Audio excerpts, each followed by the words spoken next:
Hello and welcome back to my channel. নমস্কাৰ আৰু সকলোকে স্বাগতম জনাইছো আজিৰ ক্লাছলৈকে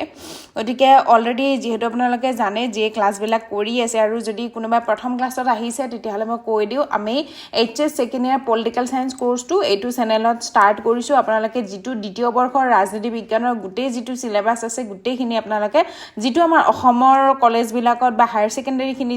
যেটো আমাৰ শিকোৱা হয় স্কুলখিনিত হায়াৰ সেকেন্ডাৰী সেকেন্ড ইয়াৰৰ যেটো কোৰ্স হয় ৰাজনীতি বিজ্ঞান বিভাগৰ দেই গটিকে গোটে কোৰ্সটো আমি ইউটিউবৰ এইটো চেনেলতে আপোনালোকে প্লেলিষ্টত পাব আগৰ ক্লাছখিনি ষ্টাৰ্ট কৰিছো ইংৰাজী আৰু অসমীয়া মাধ্যমত স্লাইড বিলাক যেনেকৈ দিয়া হৈছে এইটো স্লাইড যেনেকৈ আছে তেনেকৈ আপোনালোকে গোটেই বিলাক স্লাইড গোটেই বিলাক ক্লাছ পাব ইংৰাজী আৰু অসমীয়া দুইটা মাধ্যমতে কেনেকুৱা ধৰণে আমি ক্লাছ বিলাক কৰিম হেতু বিষয়ে এটা আবাস মই বহুত আগতে দি দিছিলো ক্লাছত আপোনালোকে প্লেলিষ্টত গৈ আগৰ ক্লাছ বিলাক চাব পাৰিব অলৰেডি আমি 4 নম্বৰ চেপ্টাৰটো ষ্টাৰ্ট কৰিছো 4 নম্বৰ চেপ্টাৰৰ এটা ক্লাছ অলৰেডি হৈ গৈছে এতিয়া আমি বাকিখিনি কৰিবলৈ লৈছো কেনেকুৱা ধৰণৰ এতিয়া আমি ৰৈছিলো আন্তৰ্জাতিক সংগঠন বা ইন্টাৰনেশনাল অৰ্গানাইজেশনৰ আধাতে আমি হেদিনাখন ক্লাছটো হেক কৰিছিলো গতিকে আজি আহু reform of the United nation after the cold war শীতল যুদ্ধৰ পিছত ৰাষ্ট্ৰসংঘৰ সংস্কাৰ কেনে ধৰণে হ'ল এটো পৰা start কৰো যে after the end of the cold war the structure and functioning of the united nation came under criticism the united nation was formed in 1945 but the global power structure has changed significantly since then many countries feel that the security council does not reflect present day realities the major demands for UN mane united nation reform include expansion of the Security Council, increase in permanent and non-permanent members, fair representation of developing countries, limiting or reforming the veto power. Thus, United Nations reform is considered necessary to make it more democratic, representative and effective. শীতল যুদ্ধৰ পিছত ৰাষ্ট্ৰসংঘৰ সংস্কাৰ শীতল যুদ্ধৰ সমাপ্তিৰ পিছত ৰাষ্ট্ৰসংঘৰ গঠন আৰু কাৰ্যপ্ৰণালী সন্দৰ্ভত বহু সমালোচনা উত্থাপিত হয় ৰাষ্ট্ৰসংঘ 1945 চনত গঠিত হৈছিল কিন্তু তাৰ পিছত বিশ্ব শক্তিৰ গঠন আৰু ৰাজনৈতিক পৰিস্থিতি যথেষ্ট পৰিৱৰ্তন হৈছে বহু দেশে বিশ্বাস কৰে যে নিৰাপত্তা পৰিষদে বৰ্তমান সময়ৰ বিশ্ব বাস্তৱতা সঠিকভাৱে প্ৰতিফলিত কৰিব পৰা নাই ৰাষ্ট্ৰসংঘৰ সংস্কাৰৰ মুখ্য দাবীসমূহ হৈছে নিৰাপত্তা পৰিষদৰ সম্প্ৰসাৰণ স্থায়ী আৰু অস্থায়ী সদস্যৰ সংখ্যা বৃদ্ধি উন্নয়নশীল দেশসমূহক ন্যায়সংগত প্ৰতিনিধিত্ব প্ৰদান কৰিব লাগে ভেটো শক্তিৰ সীমাবদ্ধকৰণ বা সংস্কাৰ হেয়ে ৰাষ্ট্ৰসংঘক অধিক গণতান্ত্ৰিক প্ৰতিনিধিত্বশীল আৰু কাৰ্যকৰী কৰি তুলিবলৈ সংস্কাৰমূলক আঁচনিৰ অত্যাৱশ্যকীয় প্ৰয়োজনীয়তা আছে বুলি ধৰি লোৱা হয় এতিয়া চেপ্টাৰ এইটো স্লাইডত আমি কি পালো United Nations reform. Why in the United Nations reform is necessary in the present scenario of the world because the United Nations as we have discussed in the major demands that United Nations doesn't represent whole world similarly okay in the Security Council as we have seen in the previous videos that in the Security Council we have only 5 permanent members and it doesn't represent similarly in the Asian countries or the third world countries doesn't represent similarly isn't it so the permanent members are United USA, UK, then France, তাৰপিছত আছিল আমাৰ Russia আৰু China হয় নহয় এইখিনি আছিল গতিকে বিভিন্ন দেশে বিভিন্ন সময়ত এই আন্তৰ্জাতিক শান্তি আৰু নিৰাপত্তা বজাই ৰখাৰ স্বাৰ্থত কি কৰিছে যে মুখ্য দাবীবিলাক হৈছে নিৰাপত্তা পৰিষদৰ সম্প্ৰসাৰণ কৰিব লাগে বুলি কৈছে যাতে আন্তৰ্জাতিক শান্তি আৰু নিৰাপত্তা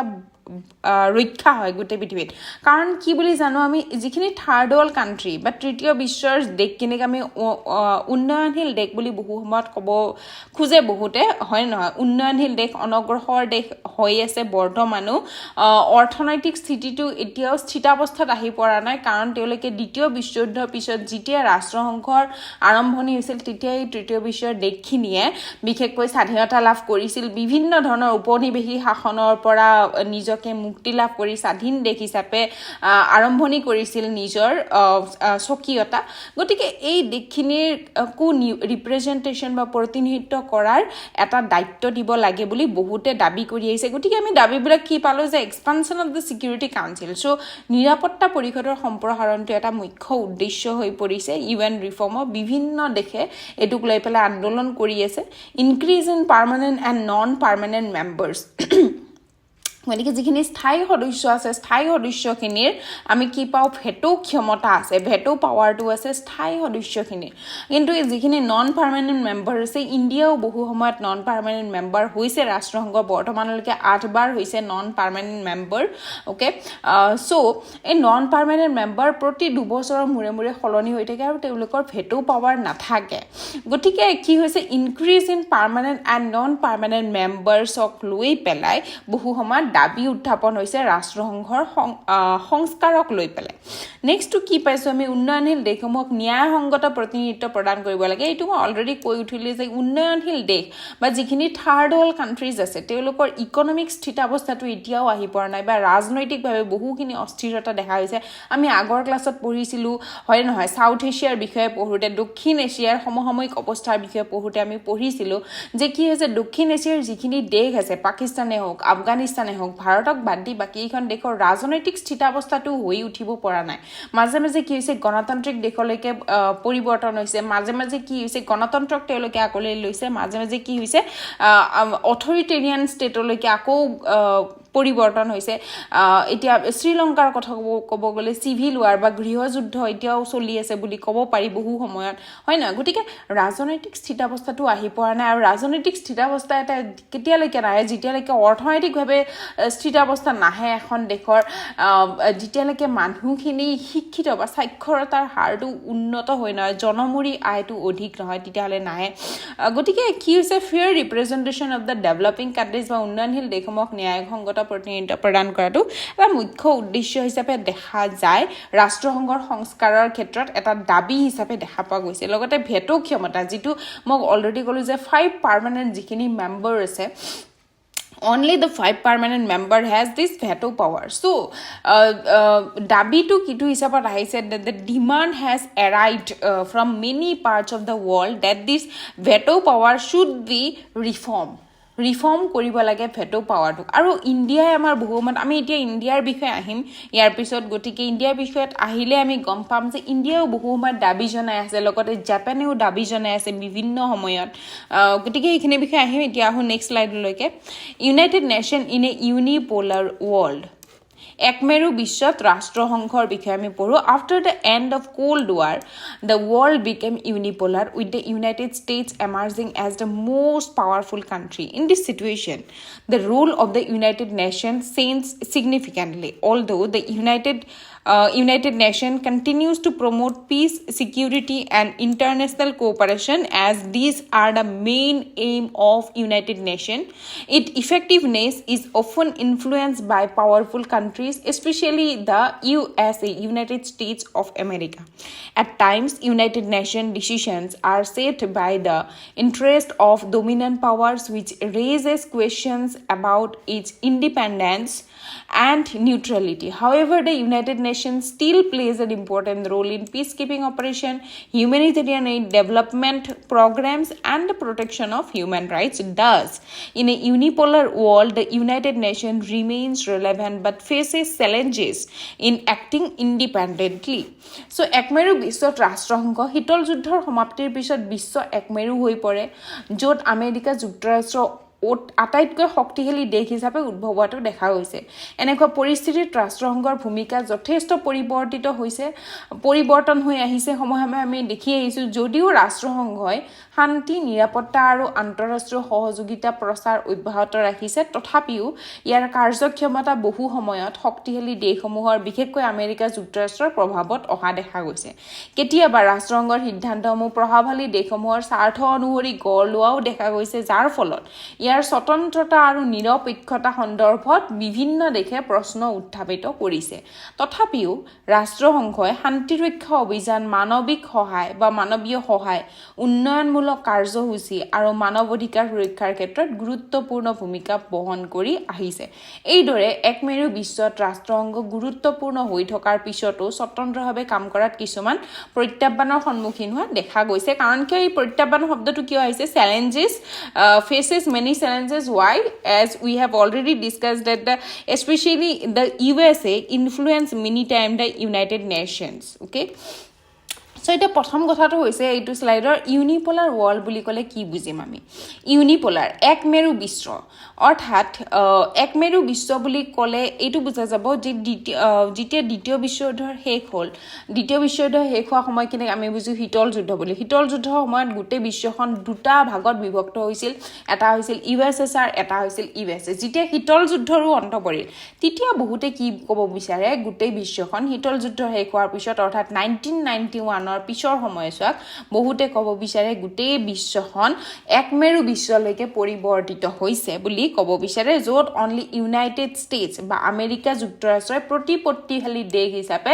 দেখিবলৈ পোৱা গৈছে অতি শক্তিশালী দেশ হিচাপে with the United States emerging as the most powerful state এইটো হৈছে ইউনিপোলাৰ ৱৰ্ল্ড এতিয়া আমি স্লাইডটোত বুজিছোঁ যে ইউনিপোলাৰ ষ্টেটত ইউনিপোলাৰ নেশ্যনছ বা ইউনিপোলাৰ ৱৰ্ল্ডত ইউনাইটেড নেশ্যনৰ কেনেকুৱা ধৰণৰ কাম কৰি আহিছে যেহেতু ইউনিপোলাৰ ষ্টেট বা যেহেতু আমেৰিকা যুক্তৰাষ্ট্ৰৰ প্ৰভাৱ যদিও বৰ্তমান সময়ত বহুতে ক'ব বিচাৰে আমাৰ বিশ্বখন মাল্টিপোলাৰ ৱৰ্ল্ড কিন্তু সঁচা অৰ্থত ক'বলৈ গ'লে আমেৰিকা যুক্তৰাষ্ট্ৰৰ পলিটিকেল যিটো ভাইভ হয় সেই ভাইভটোৱে বা আমেৰিকা যুক্তৰাষ্ট্ৰৰ যিখিনি ইকনমিক বা পলিটিকেল গোটেইখিনি প্ৰচাৰ সমাৰে গোটেই বিশ্বতে প্ৰভাৱ পেলায় ক'ব গ'লে হয় নে নহয় গতিকে বৰ্তমানেও কি হৈ আছে আমেৰিকা যুক্তৰাষ্ট্ৰই ইউনাইটেড নেশ্যনক বা ৰাষ্ট্ৰসংঘক বহু সময়ত প্ৰভাৱান্বিত কৰি আহিছে যদিও আমি কি পাইছোঁ যে ৰাষ্ট্ৰসংঘে শান্তিৰক্ষা অভিযান মানৱীয় সহায় বা হিউমেনিটেৰিয়ান এইড দিয়াৰ সময়ত development programmes and the protection of the human ৰাইটছৰ ক্ষেত্ৰত গুৰুত্বপূৰ্ণ ভূমিকা সময়ে সময়ে পালন কৰি আহিছে বা আমি ক'ব পাৰোঁ যে শান্তি নিৰাপত্তা আৰু আন্তঃৰাষ্ট্ৰীয় সহযোগিতাৰ ক্ষেত্ৰতো ৰাষ্ট্ৰসংঘই গুৰুত্বপূৰ্ণ ভূমিকা পালন কৰি আহিছে নেক্সট স্লাইডলৈকে আহোঁ ইয়াত হৈছে India and the United Nations reform Bharat আৰু ৰাষ্ট্ৰসংঘৰ সংস্কাৰ কি পাইছোঁ ইয়াতে যে India strongly supports the reform of the United Nations especially the security council Especially the Security Council, India argues that the present structure of the United Nations reflects the power balance of 1945, not today's world. India demands expansion of the Security Council. These are all 3 points are very important, okay? India demands expansion of the Security Council. Second one is permanent membership for itself and other developing countries. Third one is more democratic and representative decision making. India has made significant contributions to the United Nations through peacekeeping missions, development programs and support for decolonization and human rights. Due to its large population, growing economy, democratic system, and the global role, India believes it deserves a permanent seat in the United Nations Security Council. Bharat ৰাষ্ট্ৰসংঘৰ সংস্কাৰৰ বিশেষকৈ নিৰাপত্তা পৰিষদৰ সংস্কাৰৰ শক্তিশালী সমৰ্থক হৈ আহিছে ভাৰতৰ মতে ৰাষ্ট্ৰসংঘৰ বৰ্তমান গঠন 1945 চনৰ শক্তিৰ সমীকৰণকে প্ৰতিফলিত কৰে বৰ্তমান বিশ্ব বাস্তৱতাক প্ৰয়োজন অনুসৰি সংস্কাৰ কৰা হোৱা নাই ৰাষ্ট্ৰসংঘৰ এতিয়াও ভাৰতৰ দাবীসমূহ হৈছে নিৰাপত্তা পৰিষদৰ বিস্তাৰ কৰিব লাগে বা প্ৰসাৰণ কৰিব লাগে ভাৰতবৰ্ষকে আদি কৰি অন্যান্য উন্নয়নশীল দেশসমূহকো স্থায়ী সদস্য পদৰ দাবী কৰি আহিছে ভাৰতবৰ্ষই লগতে অধিক গণতান্ত্ৰিক আৰু প্ৰতিনিধিত্বমূলক সিদ্ধান্ত গ্ৰহণৰ ব্যৱস্থা ৰাষ্ট্ৰসংঘই কৰিব লাগে বুলি ভাৰতবৰ্ষই দাবী জনাই আহিছে তাৰপিছত কি কোৱা হৈছে যে ভাৰত ৰাষ্ট্ৰসংঘৰ শান্তিৰক্ষা অভিযান উন্নয়নমূলক কাৰ্যসূচী ঔপনিৱেশিকতাবাদ বিৰোধী আন্দোলন আৰু মানৱ অধিকাৰ ৰক্ষাত গুৰুত্বপূৰ্ণ অৱদান আগবঢ়াই আহিছে বৃহৎ জনসংখ্যা ভাৰতবৰ্ষৰ যিহেতু জনসংখ্যা অতি বৃহৎ হয় নহয় বৰ্ধিত অৰ্থনীতি গণতান্ত্ৰিক ব্যৱস্থা আৰু বৈশ্বিক ভূমিকাৰ গোটেই পৃথিৱীতে যিটো ভাৰতবৰ্ষ বৰ্তমান ভূমিকা গ্ৰহণ কৰি আহিছে শান্তি ৰক্ষাৰ ক্ষেত্ৰতে হোক বা ঔপনিৱেশিকতাবাদ বিৰোধী আন্দোলনৰ ক্ষেত্ৰতে হোক বা যিটো ৰেচিয়েল মুভমেণ্ট ৰেচিজম নোহোৱা কৰাৰ ক্ষেত্ৰতে হোক যেনেকুৱা ধৰণৰ ভাৰতবৰ্ষ ভূমিকা গ্ৰহণ কৰি আহিছে বা গণতন্ত্ৰ প্ৰতিষ্ঠাৰ ক্ষেত্ৰতে হোক গোটেই বিশ্বই যিটো আমি গোষ্ঠী নিৰপেক্ষতা আন্দোলন বুলিও জানো তেনেকুৱা ধৰণেও ভাৰতবৰ্ষ আমি প্ৰভাৱটো দেখিবলৈ পাওঁ গোটেই বিশ্বত গতিকে যেনেকুৱা ধৰণৰ ভাৰতবৰ্ষৰ ভূমিকা গ্ৰহণ কৰি আহিছে তাৰ কাৰণে ভাৰতবৰ্ষই বিশ্বাস কৰিছে ই ৰাষ্ট্ৰসংঘৰ নিৰাপত্তা পৰিষদত স্থায়ী সদস্যপদ লাভৰ বাবে যোগ্য নেক্সট স্লাইডলৈকে আগবাঢ়ো এতিয়া আদাৰ ইণ্টাৰনেশ্যনেল অৰ্গেনাইজেশ্যন okay যিখিনি এই চেপ্টাৰটোত আমাক লাগিব আদাৰ ইণ্টাৰনেশ্যনেল অৰ্গেনাইজেশ্যন যিকেইটা লাগে সেইকেইটা বিষয়ে প্ৰথমতে কৈ দিছোঁ কি লাগিব আমাক ৱৰ্ল্ড বেংক বা বিশ্ব বেংকৰ বিষয়ে লাগিব আমাক নেক্সট লাগিব ৱৰ্ল্ড ট্ৰেড অৰ্গেনাইজেশ্যন বিশ্ব বাণিজ্য সংস্থা ইণ্টাৰনেশ্যনেল এটমিক এনাৰ্জি এজেন্সি আন্তঃৰাষ্ট্ৰীয় পৰমাণু শক্তি সংস্থা চমুকৈ IAEA বুলি কোৱা হয় নেক্সট এমএনচি ইণ্টাৰনেশ্যনেল ৰ বিষয়ে লাগিব নেক্সট লাগিব Human Rights Watch okay this organization plays a crucial role in global economic development logote jitu banijya niyantron poromanu surakha manav adhikar surakha protection of the human rights khetrot the important role has played this organization so we will discuss about this organization in the later class for now etialeke jodi apanalke first class ot aise moi aru eta kotha koi dio je apanalke chapter to protectu class ot jitu chapter apanalke jodi majotu class ot enter কৰিছে তেতিয়াহলে গম পাব